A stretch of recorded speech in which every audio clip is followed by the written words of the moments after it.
Thank you very much, Andrew, for elaborating some important key points regarding the principles of freedom of religion and how does it relate to the situation of COVID-19 and the movement control situation that we are under now.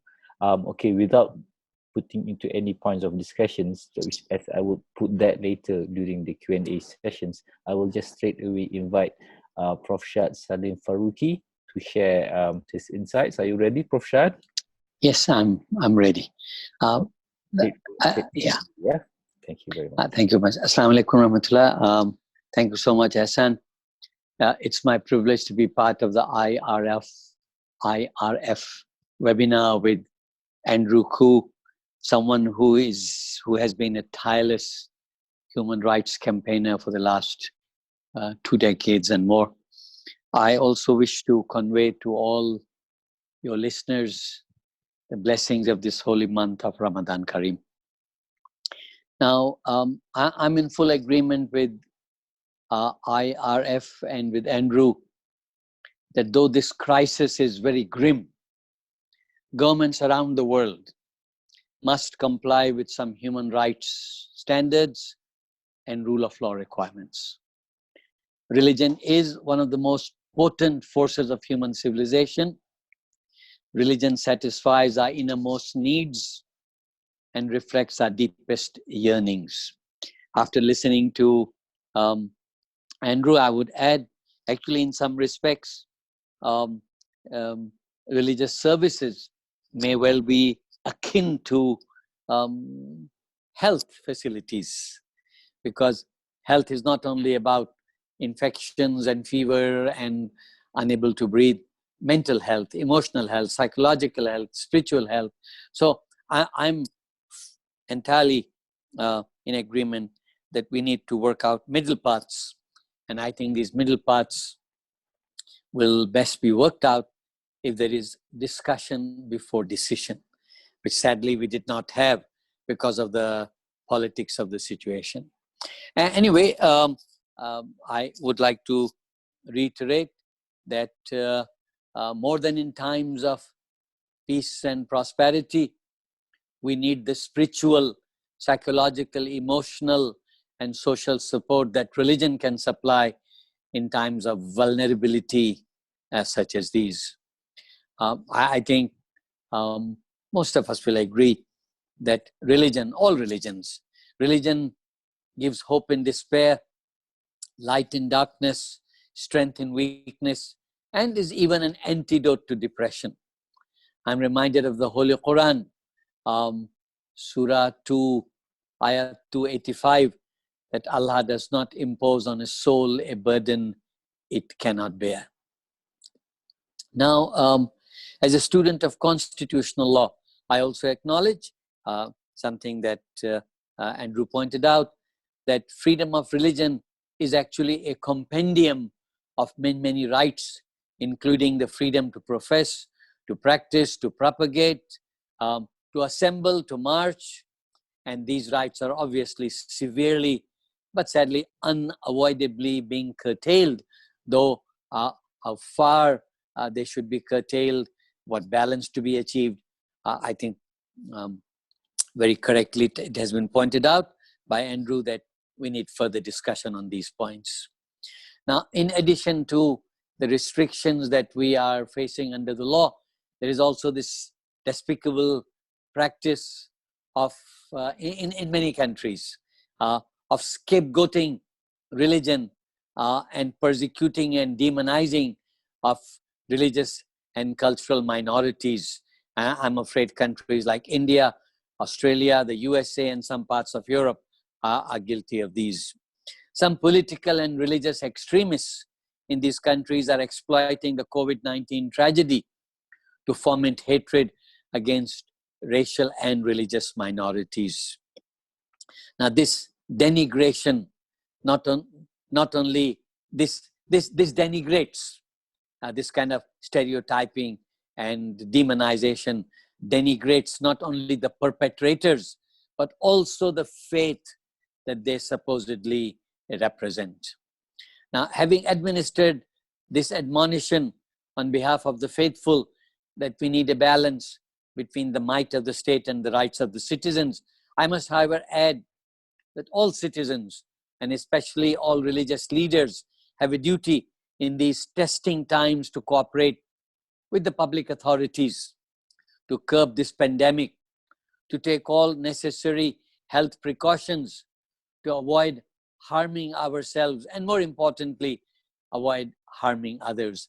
Last week, I had the privilege of saying that we must censor freely, but we must obey promptly.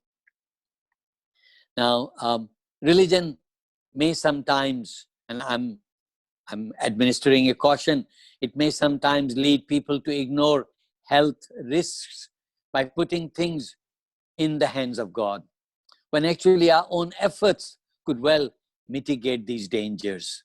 We have heard from some misguided people of faith that I reject such and such restrictions because I fear God more than I fear COVID-19. Indeed, that should be so, but I think it is unwise and irreligious to pit God against science and to show such callous disregard for avoidable loss of human lives. I think all religious teachings emphasize the importance of assisting others, saving lives, and not harming oneself. The Holy Quran says, if anyone saved a life, it would be as if he saved the life of the whole community. That is Surah Al-Ma'idah, the 5th Surah, Ayat 32. In Surah 13, Ayat 11, it says, Allah never changes the condition of a people unless they strive to change themselves. The Holy Bible says, thou shalt not test the Lord. Matthew 4, verse 7. This means that one should not take unnecessary risks. In Judaism too, the Talmud emphasizes the preservation of human life over all other commandments. So we must not defy the law. We must not use freedom of religion as an excuse to defy the law and to disregard the government's COVID-19 restrictions, though of course there must be further discussion. Now, despite the COVID-19 pandemic and its imperative of social distancing, some religious leaders, and Andrew pointed that out, around the world, in Italy, in the USA, in South Korea, Indonesia, Iran, India, they continue to emphasize rituals, mass ceremonies, gatherings, and from the medical point of view, I think there can be no doubt that these ritualistic practices must be avoided till the pandemic is controlled and normalcy returns, or alternative ways could be found of performing our religious obligations. In a confrontation between religion and law, neither will emerge unscathed. These counterproductive attitudes will bring a bad name to religion and will cause unnecessary casualties among the believers. And if that happens, as is happening actually in India, where the Jamaat-e-Islami people are being accused of are being responsible for spreading this COVID-19. Now, in general, Malaysians have maintained a commendable discipline, but with the fasting month, the religious tradition of sharing and caring at the break of fast, the nightly Tarawih prayer, and of course, approaching Eid, and after that, the Hajj. I do not know whether Hajj will be allowed. I think there is definitely going to be much sadness and much desperation. We must be reminded, however, Muslims must be reminded that Islam is cognizant of the need for flexibility in times of danger. It is known that Hajj has been suspended about 40 times since the first pilgrimage in the year 6 to 9 for such thing as cholera outbreak and the plagues. So it is respectfully submitted that temporary avoidance of ritualistic practices should not be regarded as weakening religion. And here is where I want to point out that to me at least, what is important in religion is not so much the rituals, but the spirituality. I wish to submit respectfully that despite the COVID-19 prohibitions, there is nothing to prevent us from emphasizing the spiritual part of religion, giving importance to substance over form, and embracing the importance of love, compassion, tolerance, sacrifice over mere rituals. I'm reminded of the Holy Quran, Surah Al-Baqarah, the second surah, ayat 177, which reminds us that righteousness is not in the performance of rituals, but in the way we lead our life. It is not righteousness, the Holy Quran says, and I'm quoting only some ayat. It is not righteousness that you turn your faces towards the east or west, but it is righteousness to spend of your substance out of love for Him, for your kin, for orphans, for the needy, for the wayfarer, for those who ask, and for the ransom of slaves, to be steadfast in prayer and practice regular charity, and to fulfill the contracts which you have in mind. I'm reminded of the inscription of the on the Kamal Lazar Foundation of Tunisia, which says, all the world is a mosque.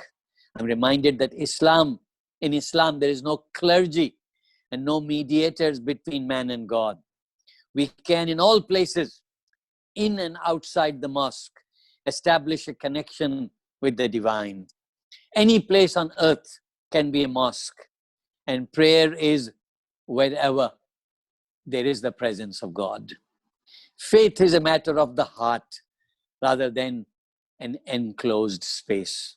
I'm also reminded of Khalil Gibran, the famous Lebanese Christian artist, philosopher and writer. He said, is not religion all deeds and all reflections?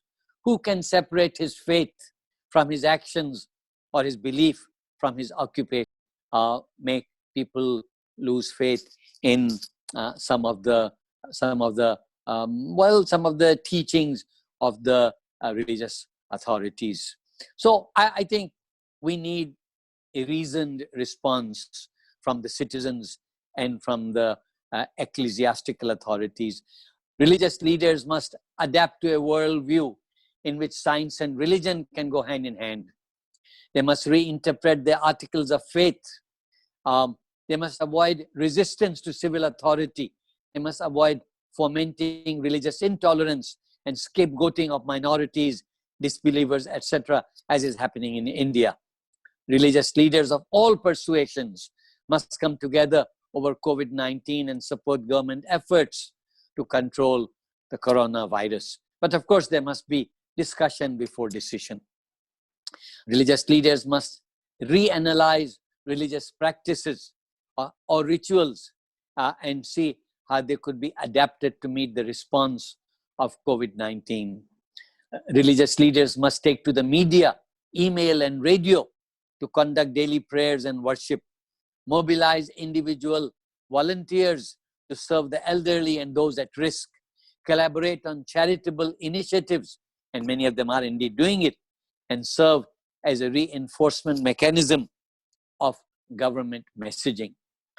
Religious leaders have an urgent role to oppose scapegoating of other religions and incitement to bigotry or violence. As to the role of citizens, we the citizens too have an important role to play. As people of faith, we should turn attention to the beautiful tapestry of doctrines, principles, beliefs in our religion that embrace the interconnectedness of life, the importance of love, compassion, tolerance, sacrifice, and community service. The youth amongst us can supply their digital know-how to help the clerics to build good communication during this crisis. The youth can work with the clergy to promote theological discussions digitally about the need to protect human life and the need to halt gatherings and to implement social distancing guidelines within, of course, proper limits. Andrew correctly pointed out that the restrictions that are being imposed have to comply with some internationals. In my view also, the restrictions that are imposed must first of all be derived from the law.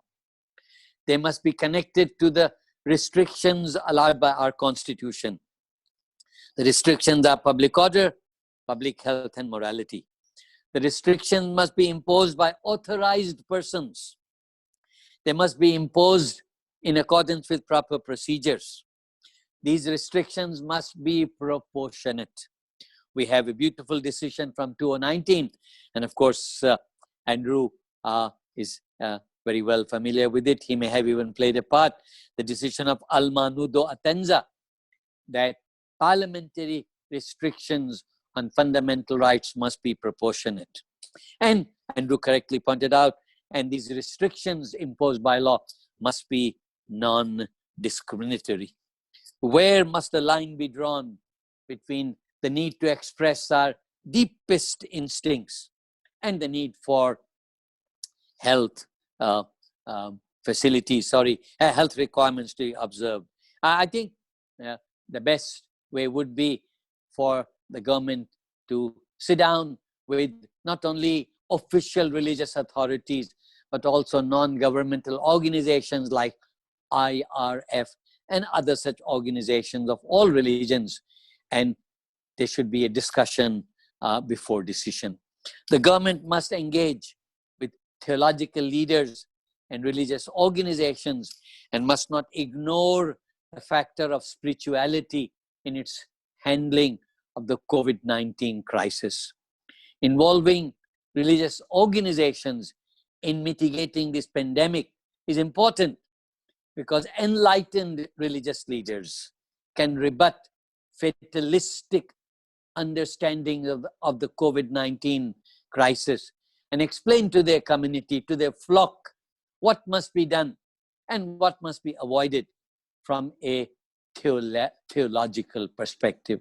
I think Andrew summed it up very well. What we really need is a fair balance between the need to observe our religious instincts, our religious needs, and the imperatives of the